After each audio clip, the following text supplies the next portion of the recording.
Les relations intimes sont un aspect très important de notre société. Chaque individu fait partie d'une relation intime à un moment ou à un autre de sa vie. Afin de commencer ma recherche sur les relations intimes, ce qui influence notre choix d'un bon partenaire et comment maintenir une relation saine, j'ai demandé à quelques étudiants ce qu'était une relation intime pour eux. Plusieurs m'ont répondu qu'une relation intime, c'est deux personnes ou plus qui apportent de la sécurité, du confort et qui s'entraident mutuellement. L'Université de Sherbrooke a déterminé qu'une relation intime, qu'elle soit de type fréquentation, sexuelle, de couple ou d'amitié, est un lieu de partage et d'intimité. L'important, ce n'est pas le type de relation que vous vivez, mais plutôt comment vous vous sentez. Afin de commencer ma recherche, j'ai comparé et évalué 3 théories sur l'attirance et le choix d'un bon partenaire. La première est la théorie de l'évolution de Darwin. Selon Darwin, la sélection naturelle est un mécanisme selon lequel les individus d'une même espèce s'accouplent avec l'individu qui s'adapte le mieux à son environnement afin de se reproduire. Les individus se basent sur les traits physiques, les caractéristiques, les comportements et la culture afin de choisir leur partenaire. La deuxième est la théorie des besoins de Maslow. Cette théorie est basée sur une pyramide des besoins fondamentaux qui va des besoins les plus importants aux besoins qui nous permettent de se sentir accomplis. Afin de choisir un partenaire, les individus vont souvent baser leurs décisions sur les avantages et les bénéfices que cette personne apporte à leur vie. Donc, ils seront souvent plus influencés à choisir comme partenaire une personne qui se situe au sommet de la pyramide de Maslow plutôt qu'au bas. La troisième est la théorie psychanalytique de Freud qui souligne l'influence des expériences d'enfance, des désirs inconscients et des relations parentales sur le choix de partenaire. Elle explique que les individus recherchent des partenaires qui reflètent des figures parentales ou des dynamiques relationnelles vécues. Cette théorie va main en main avec la théorie de l'attachement à l'âge adulte. Ces 3 théories aident à déterminer les facteurs qui jouent un rôle dans la décision d'un bon partenaire et prouvent que l'attirance et l'apparence physique ont une importance dans cette prise de décision. Les théories vues ci haut alimentent la recherche d'un bon partenaire. Le processus de sélection et de fréquentation n'est pas toujours simple ni sûr de réussite. Après plusieurs années de recherche, Darwin a formulé la théorie de la sélection naturelle, selon laquelle la sélection naturelle représente une compétition entre les individus d'une même espèce pour l'accès à la reproduction. Cette compétition se manifeste par l'attirance envers un individu, que ce soit en fonction des traits physiques, des facteurs culturels et religieux, de valeurs sociales et économiques, etc. Le Canada est considéré comme l'un des pays offrant le plus de liberté grâce à la Charte des droits et libertés. Cela dit, le mariage forcé y est donc illégal car chaque citoyen a le droit de choisir avec qui il ou elle veut se marier. Par contre, en 2013, il y avait encore 15 pays dans le monde où les femmes ne pouvaient pas obtenir d'emploi sans l'accord de leur mari. Cela démontre l'importance d'avoir le droit de choisir son partenaire et surtout de faire le bon choix, car cela peut avoir un impact sur nos droits. Également, les institutions sociales jouent un rôle influent sur les relations intimes. La famille en est l'un d'eux. Les comportements des parents observés par les enfants sont souvent imités et répétés, ce qui influence la façon d'agir de l'enfant dans ses propres relations intimes. De plus, la famille influence les valeurs et les croyances de l'enfant, surtout au niveau de l'amour, du mariage et de la fidélité. Celles-ci façonnent les attentes et les comportements recherchés dans ses relations intimes futures. Également, la communication et la gestion de conflits au sein d'une famille permettent de développer des compétences qui sont importantes pour la résolution de problèmes et l'expression de ses sentiments lors de désaccords. La culture populaire et les médias comme la télévision, le cinéma, la musique et les réseaux sociaux ont un impact important sur notre façon de percevoir les relations intimes. Ils démontrent des perceptions idéalisées de l'amour, du sexe et des relations interpersonnelles qui sont en mesure d'influencer nos attentes personnelles ainsi que collectives. La culture populaire influence fréquemment les stéréotypes de genre, les standards de beauté et les perceptions de l'amour et de la sexualité, ce qui influe ainsi le comportement des individus dans leurs relations personnelles. Chaque personne a un rôle à jouer dans ses relations intimes.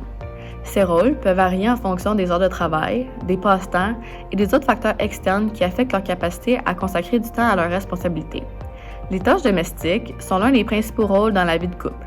Malgré que le partage de ces tâches se soit amélioré avec l'augmentation du droit des femmes, elles sont quand même majoritairement les responsables de la lessive avec 61% et de la préparation du repas avec 56%. La culture et la religion peuvent également jouer un rôle influent sur les rôles dans le couple. Par exemple, les décisions dans les sociétés patriarcales sont souvent principalement prises par les hommes. Également, les relations intimes font face à quelques changements lorsque l'on observe les tendances démographiques et sociales. Les sites de rencontres en ligne ont augmenté en popularité avec environ 2,6 millions d'utilisateurs en 2021. C'est une façon plus simple et plus facile pour plusieurs de trouver la personne idéale parmi toutes les variétés. Aussi, un plus grand nombre de personnes en couple prennent maintenant la décision de ne pas vivre ensemble. Certains le font par choix, d'autres pour des raisons économiques. Ce nombre était à 6% en 2006 et se retrouvait maintenant à 9% en 2017. Ces tendances affectent de façon différente les relations intimes et apportent de nouveaux défis qui doivent être relevés par ceux-ci. De même, plusieurs enjeux et défis sociaux, comme l'inégalité éducative, jouent un rôle dans le bon fonctionnement d'un couple. Le système éducatif n'est souvent pas le même pour les deux membres de la relation, ce qui crée plusieurs contraintes et désaccords. Cette inégalité éducative teste la compatibilité du couple et a un impact direct sur la façon dont on perçoit notre partenaire. De plus, en 2005, les mariages de la communauté LGBTQ+ ont été légalisés. Par contre, cela a créé un énorme mécontentement auprès des personnes préoccupées par cette façon d'aimer. Par le fait même, le nombre de crimes haineux envers les membres de la communauté LGBTQ+ canadienne a augmenté depuis 2019.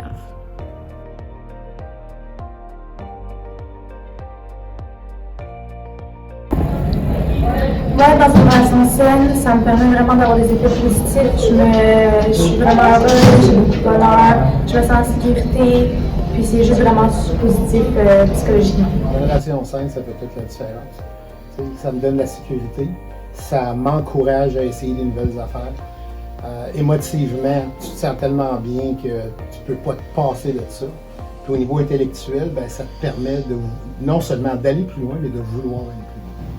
La théorie de l'attachement explique que l'interaction entre la sécurité d'attachement, le soutien conjugal et la sexualité est nécessaire au développement d'une relation amoureuse saine. Il est important dans une relation intime que les deux membres de la relation se sentent écoutés, compris, respectés et soutenus afin de garder la relation saine et d'éviter les séquelles psychologiques durant et après la relation. Le choix d'un bon partenaire est très important puisque personne ne veut se retrouver dans une relation intime malsaine. Une relation intime saine est fondée sur le respect, la confiance, la communication, la résolution de conflits, l'indépendance, l'égalité, la sécurité, l'empathie et le plaisir.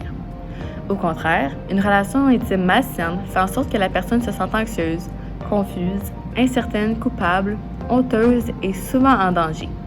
Les relations intimes malsaines apportent à la victime des effets psychologiques à long terme, comme la peur de l'attachement, toujours se méfier de l'intention des autres personnes, la peur de se faire utiliser à nouveau, et ceci apporte à la personne de s'isoler. La culture et les médias représentent souvent des standards de relations malsaines.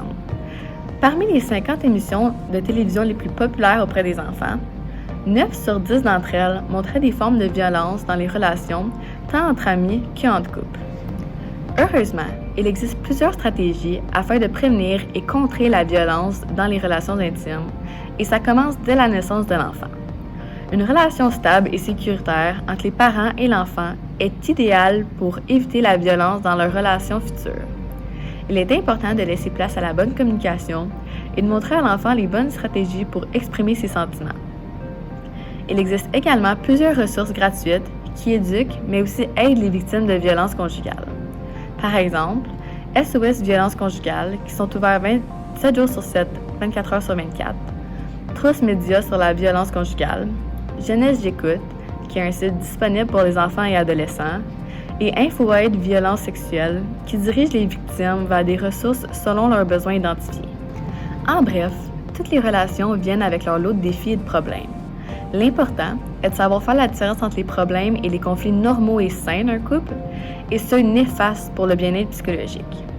L'essentiel est de se sentir bien avec la personne que l'on aime.